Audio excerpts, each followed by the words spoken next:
Hello and welcome. I'm James Azimoha and you're watching A News. Let's see your headlines. A new US-backed ceasefire agreement has been reached between Israel and Lebanon after months of cross-border conflict. One person was killed and 63 others injured in an Iranian attack on Kuwait airport as US House votes to stop the war. Russia and Ukraine exchange a new wave of long-range strikes as Zelensky says he is ready to meet Vladimir Putin.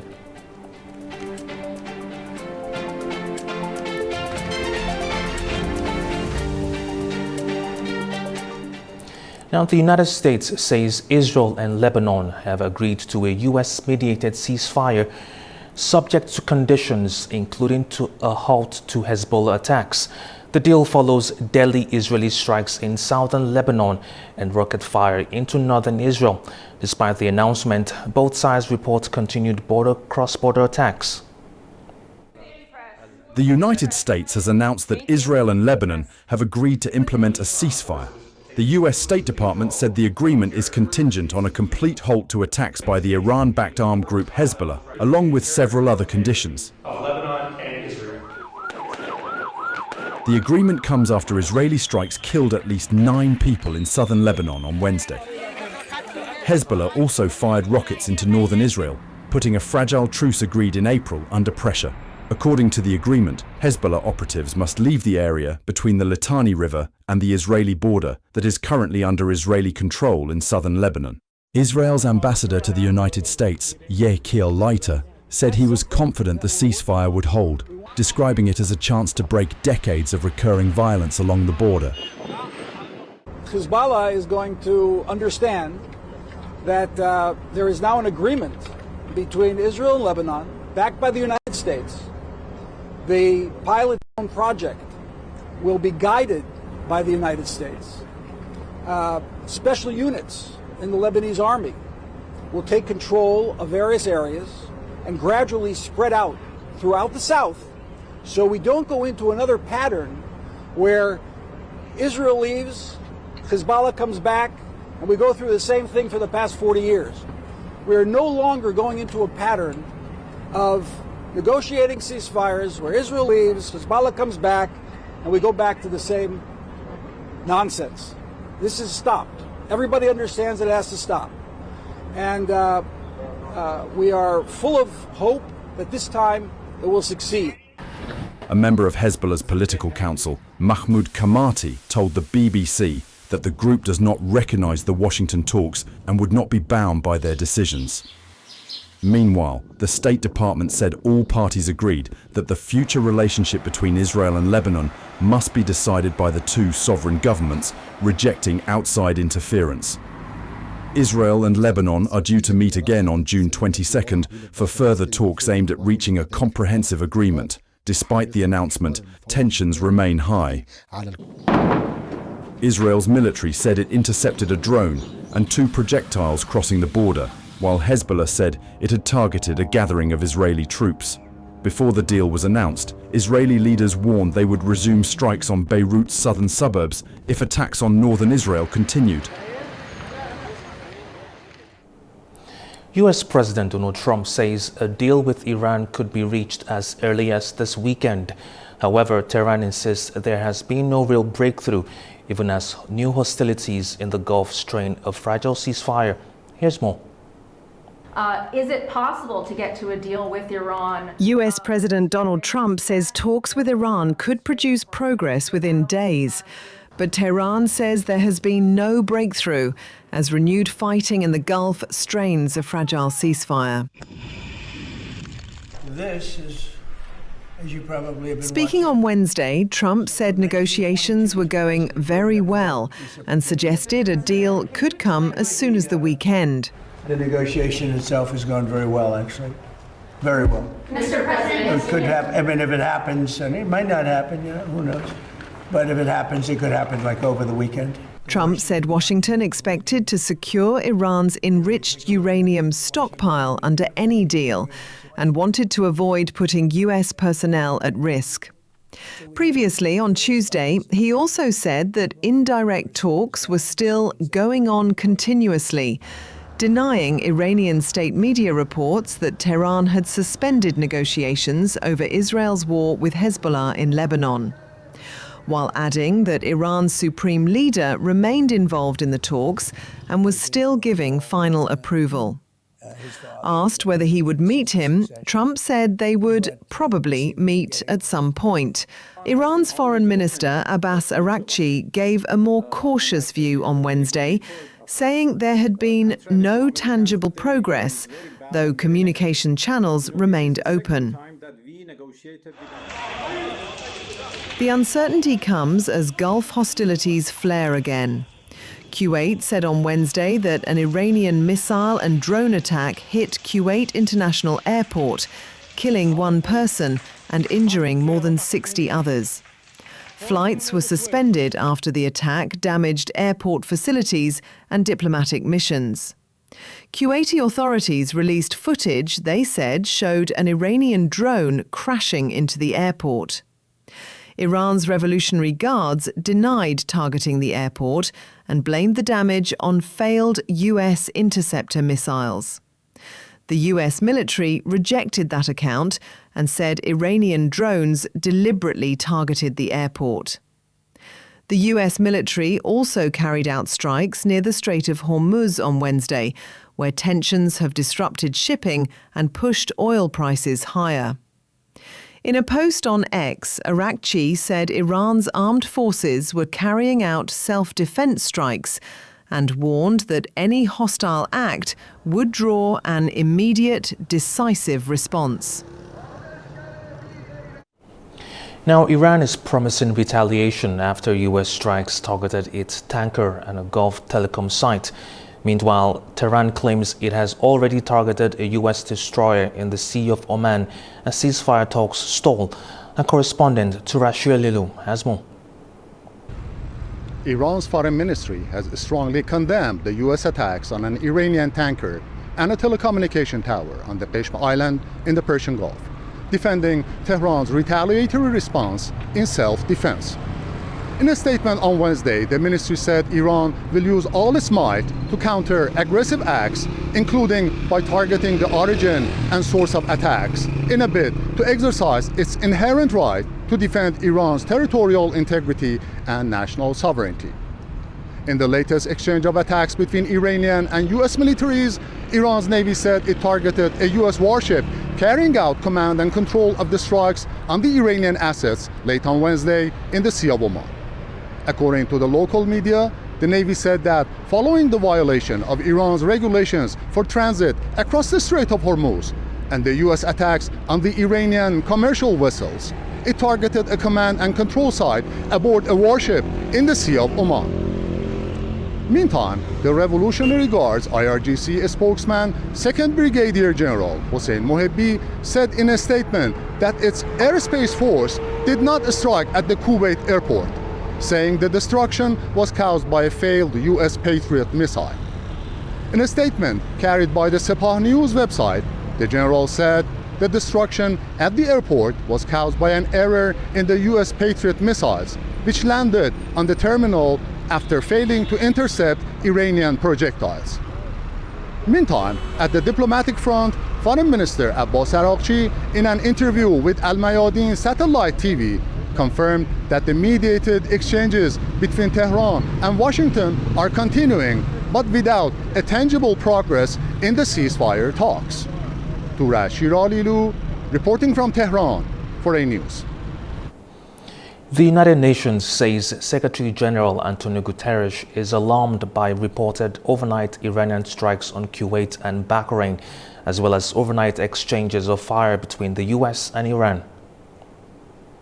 I can tell you the Secretary General is alarmed by the reported exchange of fire overnight between the United States and the Islamic Republic of Iran, and also by reports that the Islamic Republic of Iran has targeted Kuwait and Bahrain.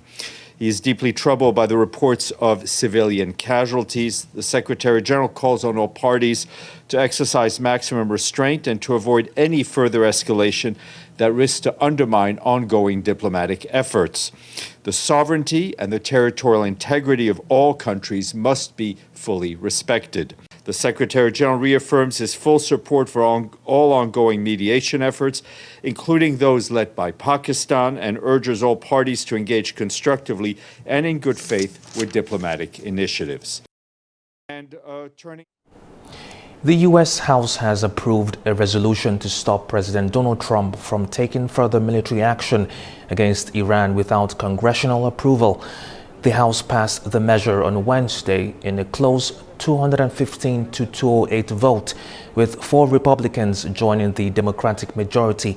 The resolution orders the president to withdraw U.S. forces from hostilities against Iran unless Congress explicitly declares war or authorizes military force.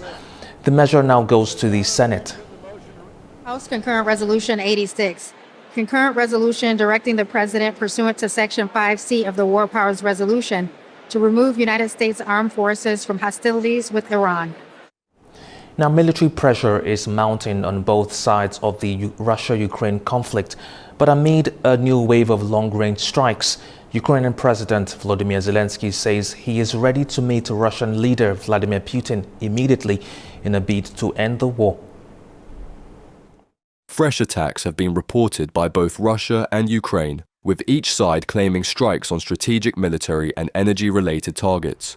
Russia's defense ministry says its forces hit Ukrainian drone facilities, energy infrastructure and troop positions, while air defense units intercepted more than 700 drones along with several Western-supplied weapons. Meanwhile, Ukraine says it carried out strikes against key Russian facilities, including port infrastructure, an oil terminal in St. Petersburg, and a factory linked to the production of precision-guided weapons. The latest exchange highlights the growing reach of long-range attacks, with both sides increasingly targeting sites far from the front lines.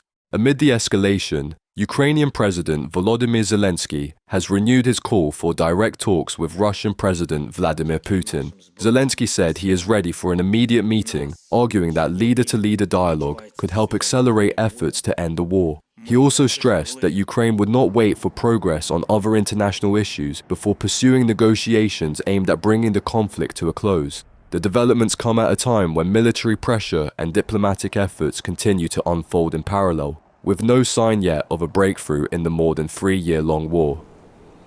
Now, U.S. Secretary of State Marco Rubio says an update is expected soon on $400 million in Ukraine war funding approved by Congress but delayed at the Department of Defense. Speaking to a Senate subcommittee on Wednesday, Rubio also warned that the risk of escalation in the Ukraine-Russia war is growing. And there were a couple of stops along the way that unfortunately got tied up a little bit. But I've seen it not as Secretary of State. I've seen the interagency as National Security Advisor. And it's something that I think we'll have news on fairly. Now, the U.S. Pentagon is facing growing budget pressure as rising fuel costs add to a multi-billion-dollar shortfall, according to ABC News. Internal Defense Department records show the average fuel price paid by the military jumped by nearly 27% between October and April. That surge could add over $1 billion in unplanned costs this year alone to operate aircraft, tanks, and other equipment. ABC News reports that the U.S. Army has already cut back on training to cope with a $4 to $6 billion deficit through the rest of the fiscal year, a crunch driven partly by the Iran war and increased border missions.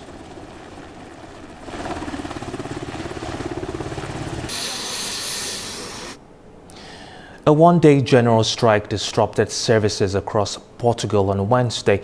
It marked the second time in 6 months that unions have protested against the government's labor reform plans. Anita Sharma has more.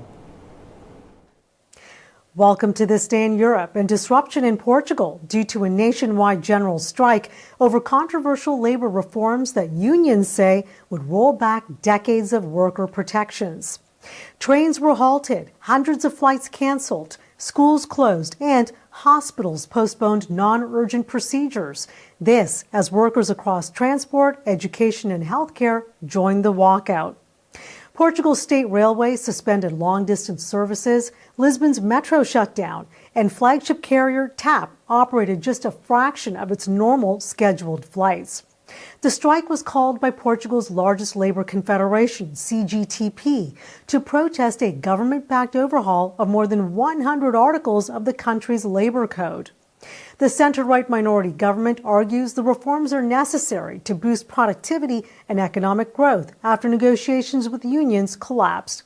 But unions argue the changes would make dismissals easier, expand outsourcing, weaken strike protections, and increase job insecurity, particularly for younger workers. Critics say employees could face longer working weeks with fewer safeguards, while employers would gain greater flexibility to replace staff with outsourced labor. Labor Minister Maria de Rosario Ramalho downplayed the impact, insisting most private sector workers remained on the job and that the broader economy continued to function. The strike is the second nationwide shutdown in 6 months' time and highlights a growing political battle over the future of work in Portugal. With the government expected to rely on support from the far-right Chega party to pass the reforms, the confrontation between labor unions and Lisbon appears far from over. For A News, I'm Anita Sharma in Arnhem, Netherlands. The World Health Organization says the Ebola response in the Democratic Republic of Congo and Uganda is improving, but major gaps remain as health teams race to contain the outbreak. The World Health Organization says Ebola cases have risen in the Democratic Republic of the Congo and Uganda, but response efforts are beginning to catch up after a rapid early spread. WHO Director General Tedros Adhanom Ghebreyesus said on Wednesday that the DRC had confirmed 344 cases, including 60 deaths, across 24 health zones in 3 provinces. Uganda has reported 15 confirmed cases, including 1 death. The outbreak is caused by the Bundibugyo strain of the Ebola virus. Tedros said 6 patients in the DRC and 2 in Uganda had recovered and been discharged from hospital. But the WHO warned that major challenges remain, including delays in laboratory confirmation, weak contact tracing, travel restrictions affecting supplies, and community mistrust. The agency said only about 45% of close contacts are currently being traced, far below the more than 90% needed to control the spread. Tedros said early investigations suggest the outbreak may have begun as far back as January, but the priority now is to contain it quickly. The WHO says at least $115 million will be needed over the next 3 months, with about 35% of that funding currently secured. The agency's risk assessment remains very high at the national level, high at the regional level, and low globally. Now, Canada's Vancouver is getting ready for the FIFA World Cup 2026 with some big and eye-catching displays across the city. The city's science world has been transformed into the beautiful Dome, a giant version of the official World Cup match ball covered in over 130 custom panels. The design honors the 3 host nations, which are Canada, Mexico, and the United States. Meanwhile, Gross Mountain has unveiled a massive record-breaking Canadian flag on its ski slope. The 160-meter display is expected to become a major attraction as more than 300,000 visitors arrive in the region for the tournament.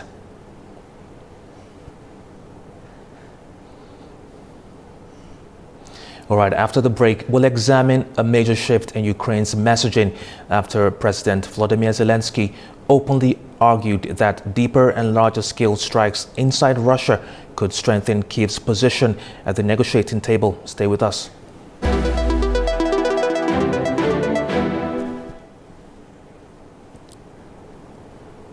Welcome back to A News. Now, Ukraine's president says long-range strikes inside Russia are helping place Kyiv on a more equal footing in negotiations, while NATO leaders continue to express support for Ukraine's defense efforts. Let's talk now to Douglas Davis, co-founder of the Ukrainian Alliance for Medical Exchange and Development, join us from Wisconsin, United States. Thank you for joining us. Thank you for having me. Now, is Zelensky's statement a realistic diplomatic strategy or a dangerous miscalculation? I think that it's actually a brilliant strategy, and it's quite frankly what they've already been doing, increasingly so over the past particularly year or so, as Ukraine's military-industrial complex has pivoted and reshifted to recognize that the only way to really end this war is to allow for Moscow to experience and for Russia to experience what they've done to Ukraine over the past 4+ years, and to actually turn Russia's, what they had historically believed was one of their greatest advantages, which was their vast territory spanning 10, 11 time zones where they could distribute their military industrial complexes and their infrastructure that supports their war machine.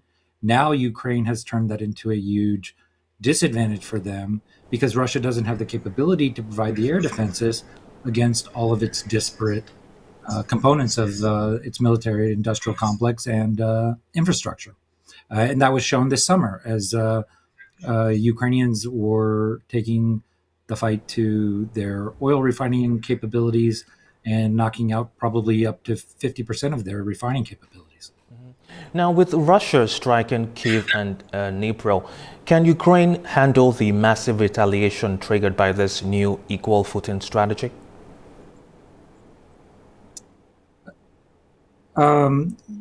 Well, I mean, I was actually in Kiev just this past 2 weekends ago, or the weekend before last, when it was the largest strike on Kiev to date, and we had the ballistic missiles and Shaheds overhead and falling within less than a mile of ourselves. And the point is, we wake up the next morning, Kiev attends to its dead, it attends to its wounded, and life goes on in Ukraine. And Russian rhetoric threatening escalation is always a sign of Russian weakness. It's always a sign of Russian desperation, going back to the Soviet era. It's because Putin is in a very politically fragile state. He has ruined the Russian economy. He has ruined the Russian military. And when Russians and going back to the Soviet era have been in such a state, they tend to saber rattle. And so the rhetoric that Putin is now saying in response to Zelensky, the use of the Oreshnik ballistic missile, which is always simply used as a signal of saber rattling because it's one of the weapon systems that's capable of delivering both conventional but also nuclear payloads. It's a signal that to try to warn someone to back off. And unfortunately, in the West, we've tended to respond to that by backing off, by taking a more conservative approach to the amount of aid we've given. But the Ukrainians have long recognized that this is just a scare tactic. And none of us, I mean, I'll go to Ukraine tomorrow. I will be there next month and have no concerns about Russian escalatory threats. Now, Zelensky made these statements alongside the NATO Secretary General. Does Kyiv have explicit backing from the alliance to expand this war? Well, the truth is Kyiv doesn't need that. Kyiv doesn't need permission. They're fighting an existential battle. They've been fighting an existential battle for over 4 years. And they need NATO support. There's no doubt about that. And the Ukrainians are incredibly and deeply grateful for the support they've had. But they also recognize that they cannot rely on the charity of the West. They have to be able to fight this fight for themselves. It is their existential fight. And quite frankly, they've been showing the world that they can do that. And they can do that in many ways better than NATO has been able to do, as we've seen some of the doctrinal and operational gaps in the chinks in our own armor and in the drone warfare advancements that have been showcased in Iran. So Ukraine is in a position where, frankly, it would not have survived to where it was today without NATO support. But it recognizes that this fight is its fight first, that the West has its own complex priorities. Hopefully the West recognizes that that what Russia is doing there is simply a pretext for what Russia would do in the existing great powers competition to really tear down the rules-based order that's existed for the better part of the last century. And so Ukraine, to my mind, is the tip of the spear, or, for their national symbol, the tip of the trident for the free world. And hopefully the free world recognizes that and responds appropriately, because whatever the issues are that go through Iran and the Persian Gulf, Venezuela for the United States and in the Western Hemisphere, there is a common thread running from Russia through all of these regions and over to China, which particularly for many in the United States and probably our current administration, their focus is more on the great power competition with China. And Ukraine is a linchpin to that. And Ukraine has a great deal to offer the entire Western national security structure in terms of the lessons that it can lend to us that have been really just remarkably advanced through people like Zelensky, through his new head of the office, General Kirill Budanov, who was head of the military director, through Minister of Defense, former Minister of Digital Transformation, Fedorov. They've really created a remarkable response, which is why Ukraine not only still stands today, it is taking the fight to Russia, and Russia has ultimately lost this war. They just haven't got the memo yet. I mean, Russia has really only two choices here. They have the choice to mobilize, and they recognize that will not likely solve the problem, because they're losing 30,000 plus soldiers a month at the front line. The drone wall that Fedorov and others have helped to create means that the kill zone is 60 kilometers from spanning. So Russian troops that seek to advance on the Ukrainian fronts are being decimated through that drone wall. And so the only thing that they can resort to is essentially terrorist activities by missile and Shahed drone attacks on cities against civilians to try to demoralize it. But it has the opposite effect. It frankly simply the Ukrainian resilience and the Ukrainian resistance only increases with every one of those attacks. Now, everyone is war weary, but that's not going to cause the Ukrainian people to bend the knee. Yeah. Douglas Davis, co-founder of the Ukrainian Alliance for Medical Exchange and Development, joining us from Wisconsin, USA. Thank you for your time. Thank you so much for having me today. Take care. All right, after the break, we'll take a closer look at the key stories shaping the region. Stay with us.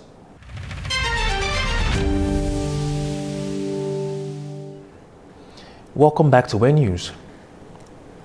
Now, the fourth National Cybersecurity Forum has kicked off in Baku today, bringing together state officials, private sector leaders, and international tech experts. Organized by the Azerbaijan Cybersecurity Organizations Association and the State Security Service, the event aims to boost the country's digital ecosystem and strengthen public-private cooperation.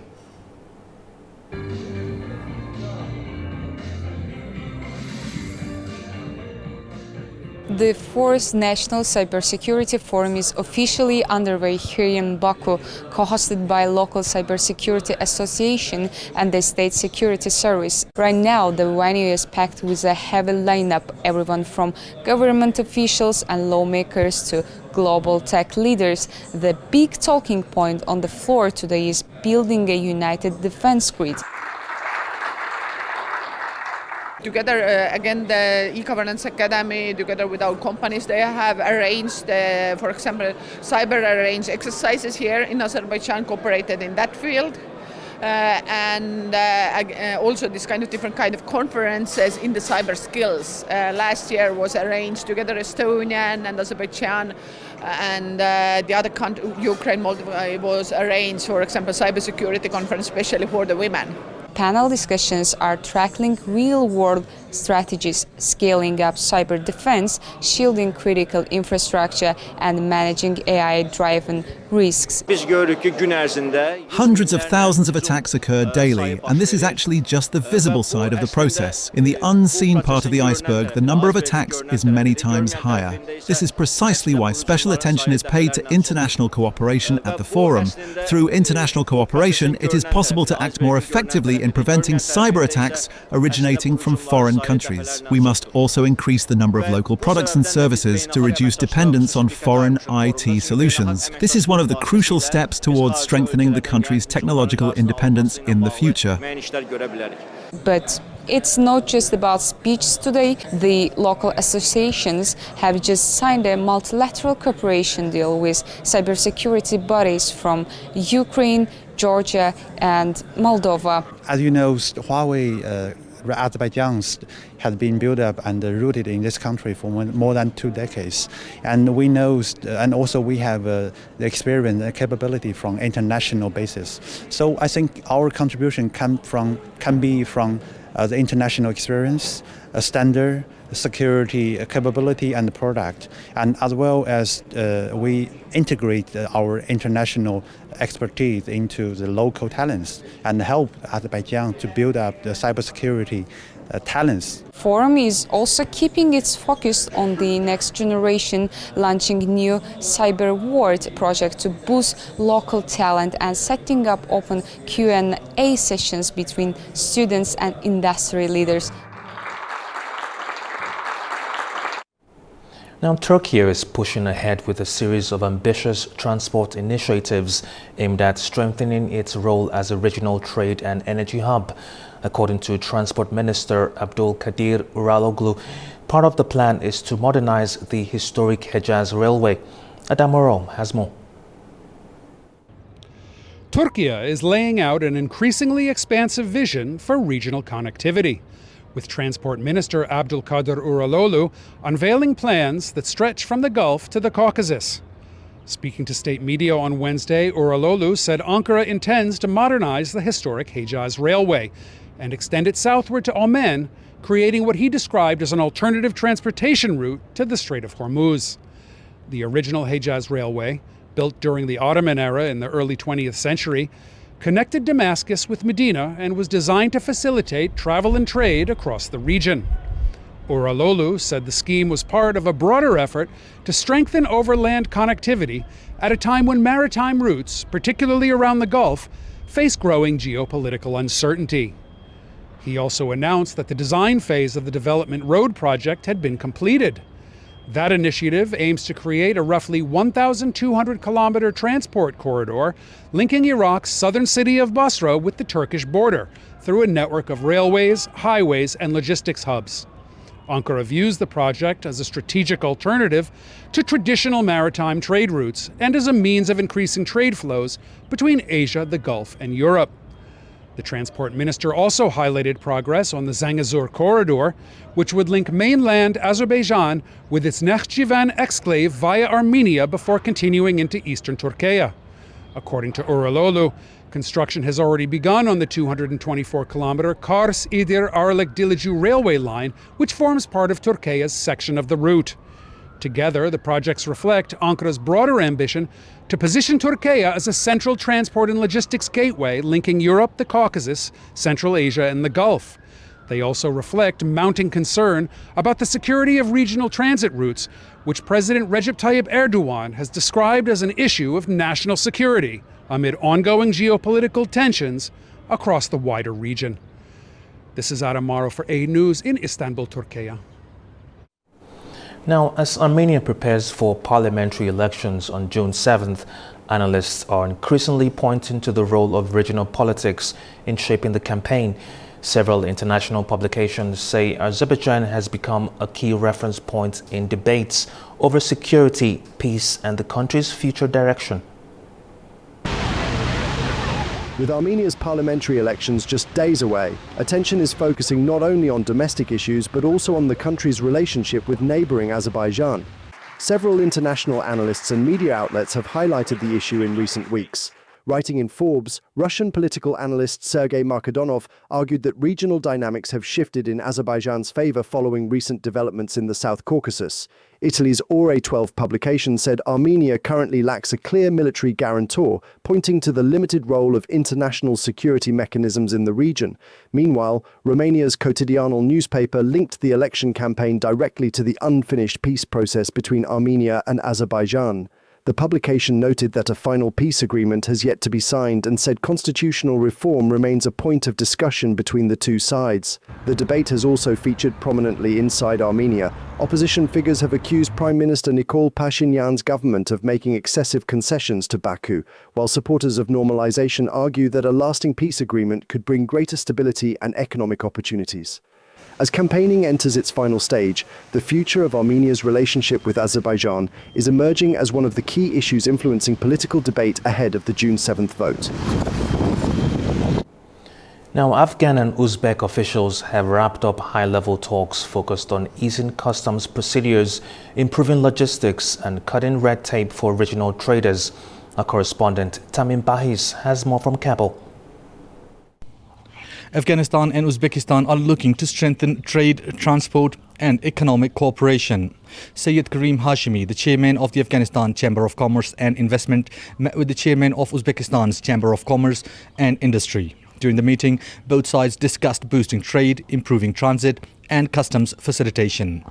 According to the Afghanistan Chamber of Commerce and Investment, the two sides also spoke about challenges facing traders and the need for practical solutions. Later, Hashimi also held talks with Uzbekistan's Minister of Transport and Railways. That meeting focused on transit facilities, transport cooperation, logistics infrastructure, and measures to support Afghan traders and exporters.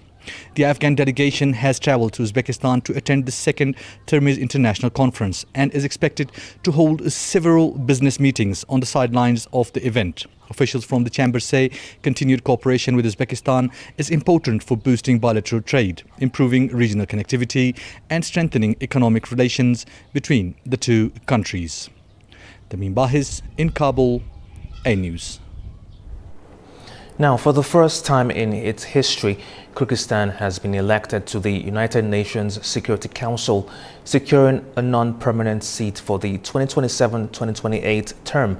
The decision follows a UN General Assembly vote where Kyrgyzstan defeated the Philippines in a final tally of 142 to 49.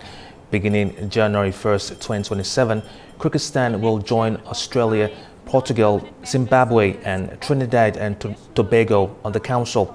The historic vote gives the Central Asian nation a direct seat at the UN's most powerful decision-making body for global peace and security.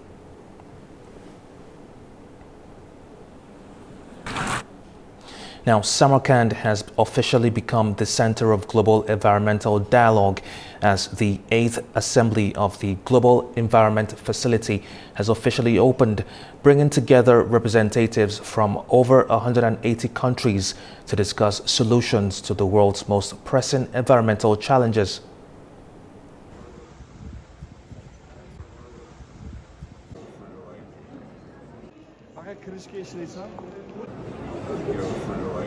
The 8th Assembly of the Global Environment Facility, or GEF, officially opened in Samarkand, bringing together government officials, environmental leaders, international organizations, civil society representatives and private sector partners from 186 member countries.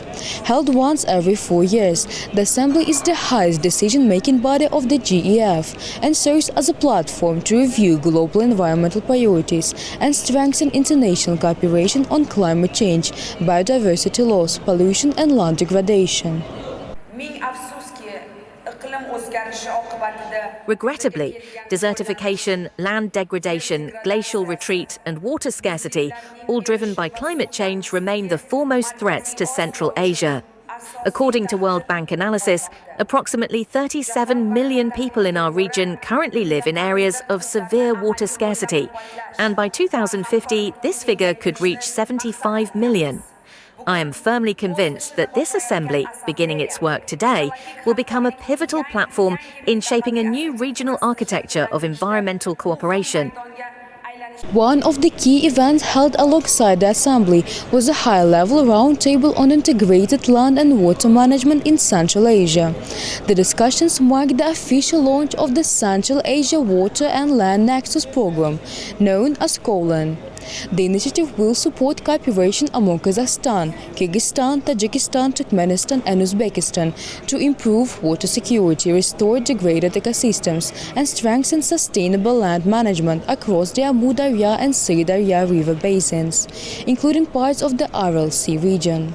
Well, there is need for very much additional finance that is required. The amount of work that needs to be done is huge. However, there has been great innovations in terms of finance. For example, at CAF, in Latin America and the Caribbean, we are working in what we call a blended finance, which is mixing environmental finance with additional capital from the markets to deliver on better and more large impact programs in the ground. Looking, for example, sustainable agriculture, renewable energy, energy efficiency, that is working on a huge scale in Latin America and the Caribbean. For example, we have in Latin America and the Caribbean 3 countries which have already reached more than 90% renewable energy in the electric grid: Costa Rica, Paraguay and Uruguay. This 26 million regional program consists of 7 projects. 3 of them are regional one, and 4 of them will be implemented in Kazakhstan, Kyrgyzstan, Uzbekistan and Tajikistan. Timeline of the program is 4 years, and it's perfectly aligned with the theme of this JEF Assembly last sprint towards 2030. So this program will start this year and will be finished by 2030. And at the end of this decade, we will be able to count achievements and review indicators of the program. Participants highlighted the importance of joint regional action to address growing pressures from climate change, water scarcity and land degradation, while promoting sustainable development and improving livelihoods across Central Asia. It is Sivil Rajab reporting from Samarkand, Uzbekistan A News. All right, after the break, we'll discuss the St. Petersburg International Economic Forum, where Azerbaijan is participating as Russia seeks to showcase economic resilience. Stay with us.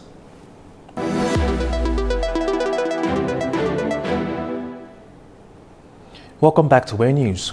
Now, the St. Petersburg International Economic Forum remains one of Russia's most important international platforms for business, investment and diplomacy, bringing together partners from across Eurasia and beyond.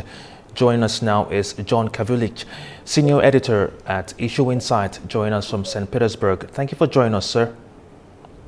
My pleasure. Now, Russia often describes this event as evidence that attempts to isolate its economy have failed. What are your thoughts? He's right in terms of it hasn't led to the destruction of the Russian economy or to a massive change in behavior by the Russian government. But it has the sanctions from the EU, the United States, and other countries since 2022 with the further attack into Ukraine by the Russian Federation. They are having an impact, and the impact is slow, but it is, it's aggressive. It's not stopping, and it is getting more and more profound. But the economy in Russia is still not collapsing. It's corroding. Now, despite sanctions and political tensions, many countries continue to participate. What does that tell us about the changing nature of international economic partnerships? Well, the Russian Federation has been, President Putin has been very focused on, particularly since 2022, because before 2022, the number of governments participating in SPIEF, the number of companies participating in SPIEF was much larger. And the level of country participation was higher. The level of CEOs from global companies was larger. And so that is progressively, you see less of it. This year, though, we've seen a little bit of a change, and it's optical, and it comes with contradictions. For example, there is a Russia-German dialogue, and in part, you have President Putin, who has suggested Gerhard Schroeder, the former chancellor of Germany, could be a negotiator, a mediator. EU's not happy about it, neither are the Germans. But even though they had a Russia-German dialogue, the German contingent really didn't want to talk about it outside of the actual dialogue. For the United States, there are two this year. There's the U.S.-Russia dialogue, which has some U.S. companies, primarily some law firms, the head of AmCham Russia. But then there was a U.S.-Russia cultural dialogue, and that included a representative of the Trump administration, although there is a dispute how official that individual is. And then there was the actor Steven Seagal, and then also former mayor of New York City, Mayor Adams, is wandering about. So optically, it suggests there's more interest, but it still is very constrained by the fact that there's a war. And as we saw yesterday morning, Ukraine attacked St. Petersburg with drones. One hit an oil refinery, and everyone who was driving to the venue yesterday morning saw this massive black cloud. And so you couldn't escape the fact that even here it wasn't perfectly safe. Now, I'm going to just stay on that topic of that incident. How does that incident, an incident like that, affect the atmosphere of the event? Everyone noticed because the timing, they attacked, I think it was very early in the morning. And so by 7 o'clock, when the throngs of people started to arrive by vehicle, bus, and that, you couldn't not see it. And so it was a very visual reminder that Ukraine is increasingly bringing the war not to Russia's doorstep, but past Russia's door. And you also had interruptions. Flights were interrupted at St. Petersburg Airport, and there were even some delegations that were sort of concerned, should they come, should they go, should they, instead of using a plane, should they go on a train? And then it reflects the vulnerability. In the last 5 years, we've seen stronger countries become weaker and weaker ones become stronger. And it's all this asymmetrical defense and offense. And so by doing what they did, it demonstrated that they could do it. Okay. And it also was embarrassing to President Putin. When you arrive at the venue this year, it is like visually like you are in a military base. There are drone launchers, something like right out of the V2 of Germany. They're mini, and they have racks of drone and interceptors. They have machine guns on the back of pickup trucks. There are balloons. There are rockets, S-400 systems, and that around. It's extraordinary the lengths they're going to make certain that a drone doesn't hit the property. And then President Putin arrives tomorrow, where he'll give the plenary. And so I can only imagine what it's going to be like tomorrow. Okay. Now let's get back to the event itself. Azerbaijan's Deputy Economy Minister is signing major regional trade roadmaps at the event today. How significant is Baku's participation in such events for the country itself and for the region? It was interesting. I attended the panel last year, and different set of actors, both from Azerbaijan and from Russia. But interestingly, the themes were sort of the same. The ambassador, the Azerbaijani ambassador to Russia, sort of said it best, where I'm paraphrasing, but said, we're glad last year is over, and we're trying to make this year better. And then the other sort of recurring theme from last year was on the economics, where last year both Azerbaijani and Russian, but mostly it was the Russian officials that said, look, we don't want to be importing and exporting only from Azerbaijan. We want to be building things. We want to have partnerships. And they said the same thing this year.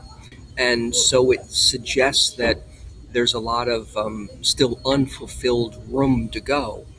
There was a lot of talk about tourism, how that's doing better. And there was talk about the railways and roads and some of those projects. But underlying it all was the fact that there was unpleasantness last year, and the relationship is somewhat strained. But the attendance was good, the level of participation was good, the questions were thoughtful questions, and the answers were engaging. So, it was important for Azerbaijan to be here. Did they make a lot of progress from June of last year to June of this year?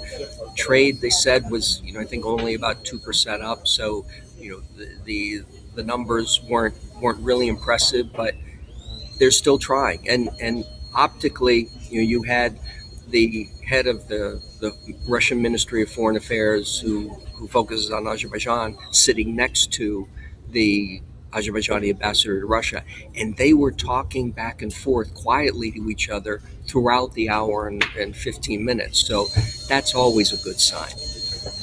That was John Kavulik, senior editor at Issue Insight, joining us from St. Petersburg to Russia. Thank you for your time, sir. Thank you. All right, that's all we have for now. Thank you for watching. Stay tuned to A News.